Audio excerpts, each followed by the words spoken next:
She controlled who I saw, who I spoke to. She controlled when I saw my family, if I saw my family. I became nothing in this world, and when Archie came along, he was my main priority, and he was the reason why I stayed with her, because I didn't want him to grow up without me in his life. My name was on the birth certificate.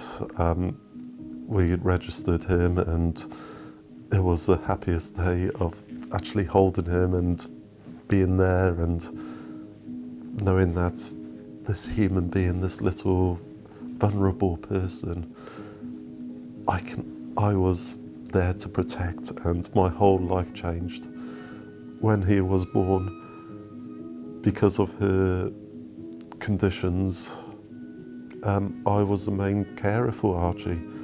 She told me that I was not allowed to register at living at her address. I wasn't allowed to work. She told me unless I earned over £40,000, then I would not be able to work because it would affect her benefits too much. I was not seeing my family. I was nothing at that time apart from there to serve and help Leslie and look after Archie, keep him well, to keep him happy, to keep him healthy, to stimulate him, to be a dad and be there for my son. I did not leave. She threw me out. During that night, she seemed very nice. I thought, I've done something right, okay.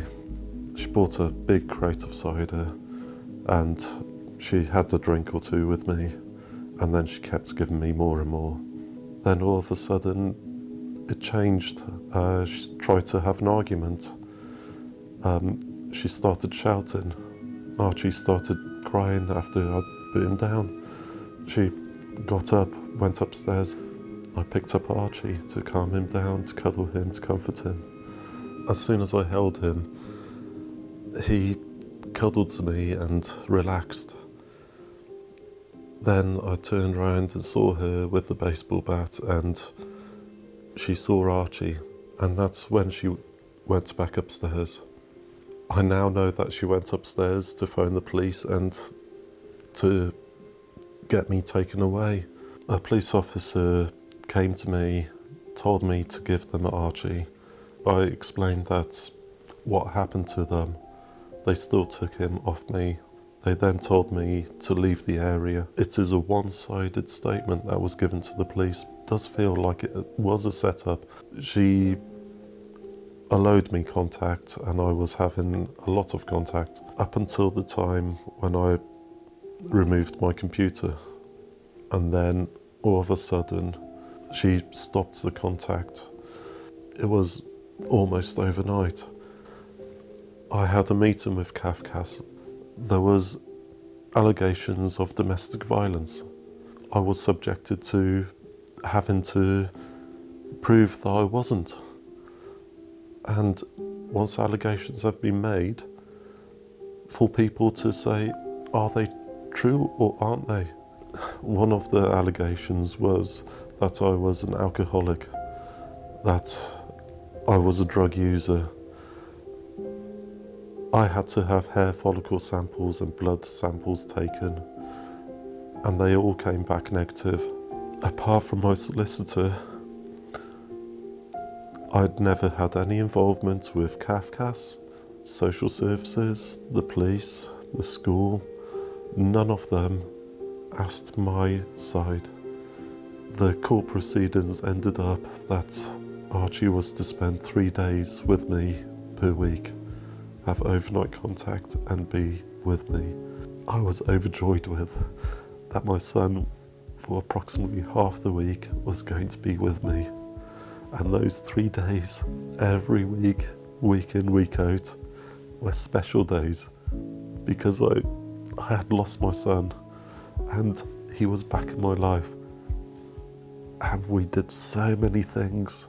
Every week we went swimming, every week we went to different tourist attractions, every week those smiles and happy memories being made.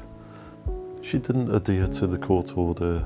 She breached it quite regularly, and there seemed to be no repercussion for her. Archie quite often asked me, why don't I hate his mum? And I would say, why would I hate your mum? And he would reply, well, mummy hates you, why don't you hate her? And my comment back to him would always be, me and mummy made you, and I love you, so how can I hate somebody that made you? She used to tell Archie there's a monster in her shed, and the monster was called Daddy. It is in documents which the council have produced. Archie is scared of the monster in the shed. It's clear that she is brainwashing him to hate me. There were several things which Archie would approach me about. He saw me as a secure person in his life that would protect him, and I tried my hardest to protect him. I reported what he had told me to social services, to the police, to the school, and it was just seemed to be falling on deaf ears. Since later on, I found that if I reported it, it would be put down as I'm being malicious. If Leslie reported them, it would be investigated. If she found out that I'd reported those concerns, there would be punishment for Archie and punishment for me. Even though we went together, she had this control where she threatened if I didn't follow her rules, then I would not see Archie. I started noticing some bruises in not regular places, like under his armpit and on the inside of his legs. I asked him, how did you get that bruise? And quite often he'd say, I ran into a door and mummy hit me. I took photos of them, and it seemed to happen every week, different bruises in different areas appearing. He came to mind the one week, and there was bruises on the inside of his one leg, and they looked equally spaced and almost like a handprint where somebody had clenched it. And I asked him how he got those, and he told me that mummy had held him upside down and shook him. Social services, when I told them about that, not interested. They don't look into individual reports. I don't believe that she truly loved Archie. I think that she had Archie as a way to make money.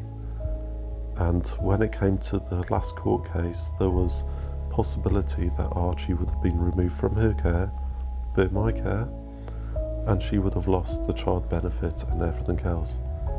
There were several letters that she wrote.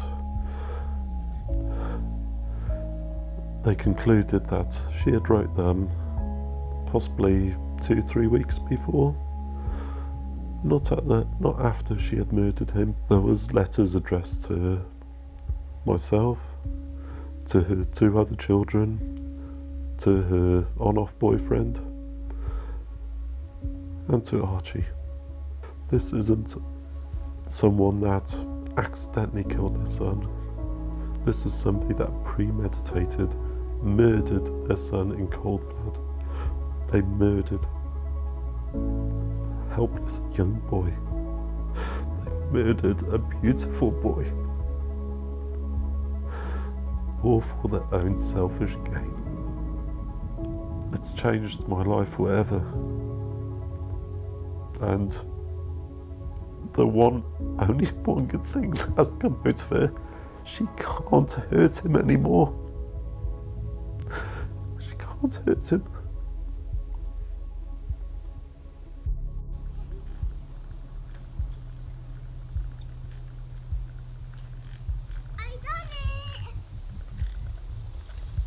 I done it, Daddy.